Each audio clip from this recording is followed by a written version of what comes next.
You hate ads? I hate ads. You know what I like? Patreon.com/inkdependence keeps this channel ad-free.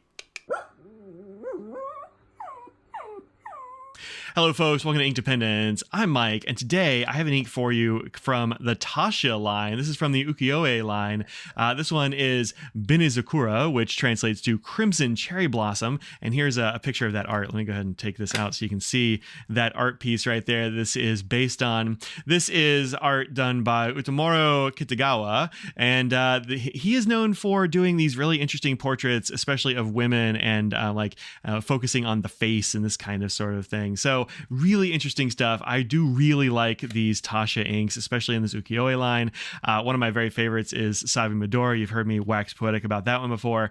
This one is extremely good. So this ink comes to me and you by way of Smruti Pens, which is a new online store out of Nashville, Tennessee, run by Akila, who I got to know at the Atlanta Pen Show recently, and her husband, Nirmal, who was helping out at the show as well. And Smruti Pens is new. They've got all kinds of cool stuff going on. Like if you buy a notebook and such, you get like these cool bookmarks. You get pens. You get like pen rests, like all kinds of cool stuff from Smruti Pens. Go check them out. There'll be a link in the description. Tell them I said hi. This is a really great ink, and as you can see here, it comes from Nakabayashi, and there's a whole bunch of other stuff going on there, right there. These are 40 ml bottles, and here's the bottle. There was a bit of a leak. I think this might have happened on my way home. I might not have secured the lid or something. I don't think I lost too much of the ink, but you can definitely see it stained the label there. That's on me. It actually bled through a little bit onto the box. When I got this out of my bag, I was like, oh no, but the bottle's totally fine. I think I just messed up the lid. That's my fault. So there you go. That's what the bottle looks like. Perfectly serviceable little bottle. I had this in two pens. Firstly, I put it in this pen, which is an St. Dupont Orfeo, which is in the Olympio like regular size. And this is just a gorgeous pen. Has this really beautiful nib. And I know St. Dupont nibs tend to be a little bit on the wet side. I'm like, yeah, let's see what this ink will do.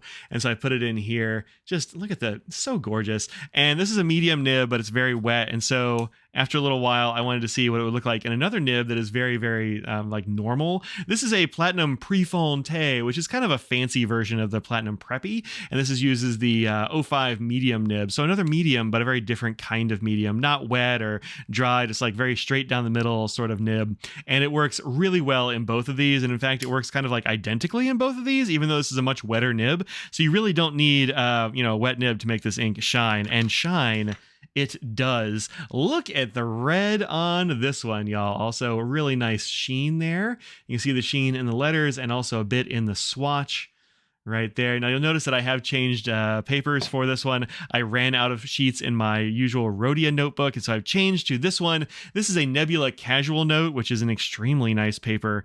This is distributed by luxury brands through Colorverse and all that sort of thing. So really good paper, great for fountain pens, and man, that sheen just really pops on there. This is a gorgeous ink, and it's a very medium flow, even in both of these nibs that are very different. You can see from the writing sample that you get more sheen off of the S2 Dupont, but it's not exactly absent from the other one either, although it is far less. So if you really want a bunch of sheen, put it in a very wet nib. Otherwise, you're just going to get this beautiful, rich red. It doesn't really have any shading or anything like that. It's just a straight up red, extremely bright. I love this kind of red. It is extremely good. So fun to write with. Like, it's just pleasing to get this ink out of a nib. Dig it. All right, so let's do our normal stuff. We'll take a look at a water drop test here, see how it does with some water. We'll look at chromatography, some similar inks, a bunch of different papers. You know the drill. All right, let's get some water on here. I didn't mention it before, but these 40 ml bottles are $20, which is, I think, a very reasonable sort of price for these. Especially since it has some of my favorite inks of all time in this line. Like this one is just an instant winner for like one of my very favorite reds. New favorite red? Maybe so. You can see a lot of red coming up there on the words and such. Let's see what's left over when I mop this up. I don't really think it's going to have any water resistance. I think it's going to be one of those inks that you keep the heck away from water, but we'll see. Yeah, not a lot left. You can still kind of make it out, interestingly. There is a little bit of the line left, but yeah, this will be a mess. Look how bright pink that is. That's fun. Wow, it's like fluorescent. All right, let's put this somewhere safe. But no water resistance really on this one. I would say keep the water away from it. Here's what it looks like as a chromatography, and the bottom of this got a little bit folded, but almost nothing left here. So that should have clued me in that there would be no water resistance. You get a little bit of bright pink in there, but otherwise basically just hard red all the way through this. A little bit of fluorescent pink, but mostly red up here. Very nice. So this is our copy paper, our Staples 20-pound, 30% recycled copy paper. And on here, it works pretty well. You get a little bit of feathering here and there, but it's not unexpected. You can see I got some of that from up here as well. And a lot of things will feather a little bit on here, and a little bit of bleed, especially from the much wetter nib of that St. Dupont, but a little bit as well from this one. It's not going to be perfect on copy paper, but it does look great. Still a blazing red on this thing. Next up, I went ahead and used some Moroman Mnemosyne paper. This is one of my favorite papers. These are the ones in the black cover on the notebooks, and I really like this paper. It is great for fountain pen ink, and it is really nice with this ink here. As you see, a little bit of sheen here and there. Looks nice. You can see, especially I'm seeing some right in here.